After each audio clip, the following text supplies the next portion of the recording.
Let's take a tour of the clay room. So as you walk in here, we're gonna face this way, we can see the cabinets.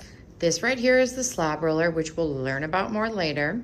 But the first two things that you need out on your table every single time that you come in and work with clay is you are gonna need one of these tarps. Look how they are neatly folded and they fit in this box. So there's going to be one of these tarps per table. Then the other thing that you're going to need is over here on the counter. You will see that we have these boxes of materials. These boxes of materials correlate with your table number. So if you sit at table number 3, this is going to be your box. Inside of here are going to be the tools that you need. Each one of these tools is also numbered. So these are all box number 3. You can see that they all have number 3s on them. This is your slip cup as well. If you ever have a hard time opening this slip cup because maybe it hasn't been used in a while, just run it under a little bit of water.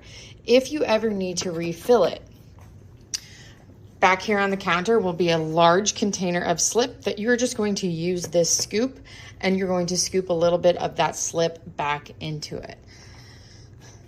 Typically speaking, this area right here is where you will get the clay from. That will usually be from me. But it's very important that we clean up all of this stuff. We put it back when we're done with this so that it is very organized for the next group.